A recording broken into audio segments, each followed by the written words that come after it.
जय श्री गणेश। आइए सुनते हैं संकट चौथ व्रत कथा।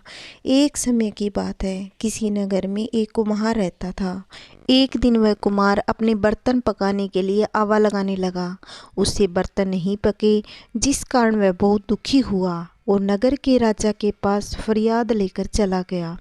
राजा ने पंडितों को बुलाकर कुम्हार की समस्या के बारे में पूछा तो पंडित जी ने कहा कि आज के बाद यदि आवा जलाने से पहले किसी बच्चे की बलि देगा तो आवा स्वयं पक जाएगा। राजा ने उस कुम्हार को बच्चे की बलि देने की आज्ञा दे दी और कुम्हार किसी बच्चे की बलि देकर आवा जलाता और अपने बर्तन पकाता। ऐसे ही करते करते कुछ दिन बीत गए। उसी नगर में एक बुढ़िया रहती थी। वो सदैव चौथ माता व भगवान गणेश की पूजा अर्चना व्रत करती थी। किंतु एक दिन उसके बेटे का नंबर आया तो बुढ़िया बहुत दुखी हो गई। बुढ़िया के एक ही बेटा था और सोचने लगी, यह भी चौथ माता के व्रत के दिन मेरे से भी छूट जाएगा। उस बुढ़िया माई ने अपने बेटे को चौथ माता के आखे व सुपारी देकर कहा कि जब तुम आवा में बैठे तो इनको चारों ओर बिखेर लेना। उसके बाद वह कुम्हार आया और उस बच्चे को ले गया और उसे आवा में बैठाने को कहा तो उस लड़के ने भगवान गणेश जी का नाम लिया और माता द्वारा दिए गए आखा और सुपारी अपने चारों ओर बिखेर कर बैठ गया। उधर उसकी माता बुढ़िया चौथ माता के सामने बैठकर उसकी पूजा करने लगी। पहले कुम्हार का आवा पकने में कई दिन लगते थे, किंतु इस बार एक ही दिन में कुम्हार का आवा पक गया।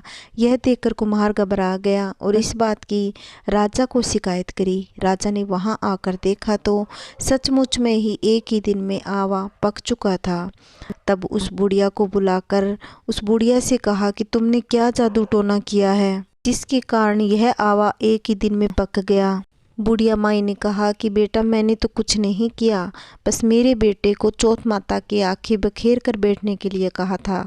उसके बाद आवा को बाहर निकाल कर देखा तो बुढ़िया का बेटा एकदम स्वस्थ और सुरक्षित था। राजा इस घटना को देखकर आश्चर्यचकित रह गया। चौथ माता की कृपा से जिन बच्चों की पहले आवा में बलि दी गई थी वो जीवित हो उठे।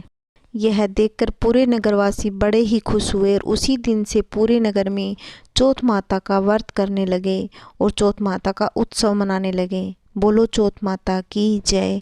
अगर कोई सच्चे भाव से चौथ माता का व्रत करता है, उनकी सभी मनोकामनाएं पूर्ण हो। कहानी कहते सुनते हुंकारा भरते सबके घर में सुख शांति बनी रहे। बोलो गणेश जी महाराज की जय। अगर मेरी कहानी आपको अच्छी लगी हो तो प्लीज़ चैनल को सब्सक्राइब करना और लाइक करना और कमेंट करके बताना कहानी कैसी लगी। जय श्री कृष्णा। राधे राधे।